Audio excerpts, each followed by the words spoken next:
Europe 1, il est 8h34. L'heure de retrouver Natacha Polony et sa revue de presse. Bonjour Natacha. Bonjour Thomas, bonjour Julie, bonjour à tous. Ce matin, une de vos journaux, il y a l'avenir du Moyen-Orient qui se joue à Mossoul autour d'une coalition aux intérêts divergents. Le Figaro, au cœur de la bataille de Mossoul.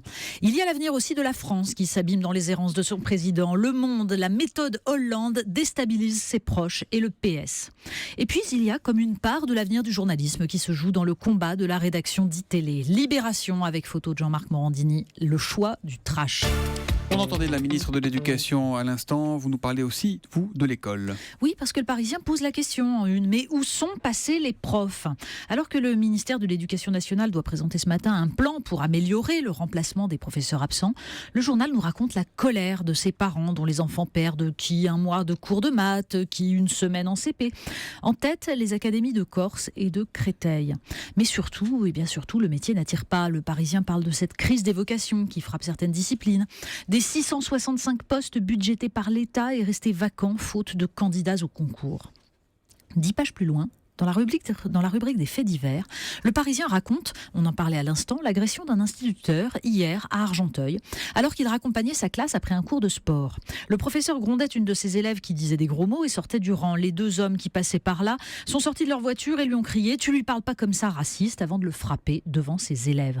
Étonnant quand même, cette crise de vocation dans l'éducation nationale. Alors, où sont passés les profs, se demande le Parisien. La Croix se pose une autre question. Oui, où est passée l'écologie ? Ça aussi, c'est une bonne question. Entre Nicolas Sarkozy, qui a visiblement oublié qu'il avait signé le pacte écologique de Nicolas Hulot en 2007, le PS, pour qui l'écologie se résume à des tractations avec Jean-Vincent Placé, et la primaire lilliputienne d'Europe Écologie Les Verts, le bilan est maigre.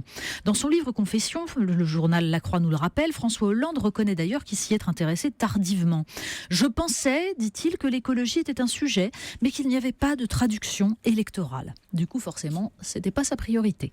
Mais un peu plus loin, on trouve dans le journal cette question cruciale. La planète pourra-t-elle supporter bientôt 10 milliards d'habitants sans conséquences écologiques majeures ? Bien sûr, il y a déjà longtemps que certains scientifiques alertent sur la bombe démographique, qui furent d'ailleurs accusés de catastrophisme. Parce qu'on a réussi jusqu'à présent à nourrir tout ce monde-là à coups de pesticides et d'épuisement des ressources en eau. Pourtant, Emmanuel Réjus rappelle cette vérité essentielle. Si toutes les populations, même les plus pauvres, ont une empreinte écologique, c'est bien le consumérisme extrême qui provoque les pires dégâts. La déforestation en Amazonie est certes liée à la croissance de la population, mais bien plus encore à l'accaparement des terres par des multinationales pour des productions qui n'ont rien à voir avec la subsistance des populations locales. Ça serait un intéressant sujet pour une campagne présidentielle quand même. Mais du coup, vous, ça vous donne envie d'aller voir ailleurs, mais vraiment ailleurs. Oui, mais alors très très loin des interrogations de la Croix. Le magazine Uzbek Erika se demande à quoi ressemblera le tourisme du futur. Alors Ben oui, en 2015, 1,2 milliard de touristes internationaux, peut-être 2 milliards d'ici à 2030. Et comme tous ces braves gens s'ennuient, ils multiplient les expériences extrêmes. Le tourisme en zone de guerre, figurez-vous que ça existe déjà. Pour 2 à 8 000 euros la journée, un tour opérateur californien vous balade en Irak ou en Afghanistan. Oui.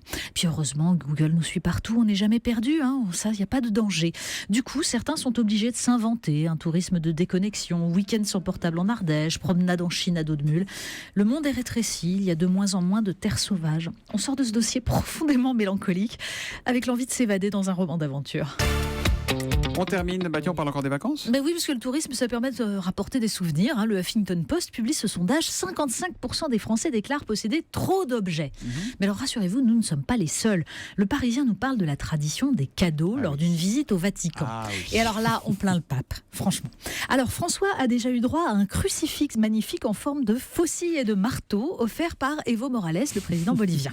Diego Maradona lui a apporté une montre de luxe suisse, oui, parce qu'il est ambassadeur de la marque. Au moins, elle pourra être revendue pour aider les victimes du tremblement de terre d'Amatrice. Alors Jean-Paul II, lui, en son temps, avait eu droit à un âne. Et quand on lui avait demandé si la bête allait rejoindre les jardins du Vatican, il avait répondu « Non, il y a déjà beaucoup trop d'ânes ici. » En fait, c'est une vérité. Quand on voyage, on fait tous le même constat. Il y a beaucoup trop d'ânes ici. L'humanité est la même partout, hélas. La revue de presse de Natacha Polony qu'on retrouve demain, juste avant 7h pour l'édito des éditos. À demain, Natacha. À demain.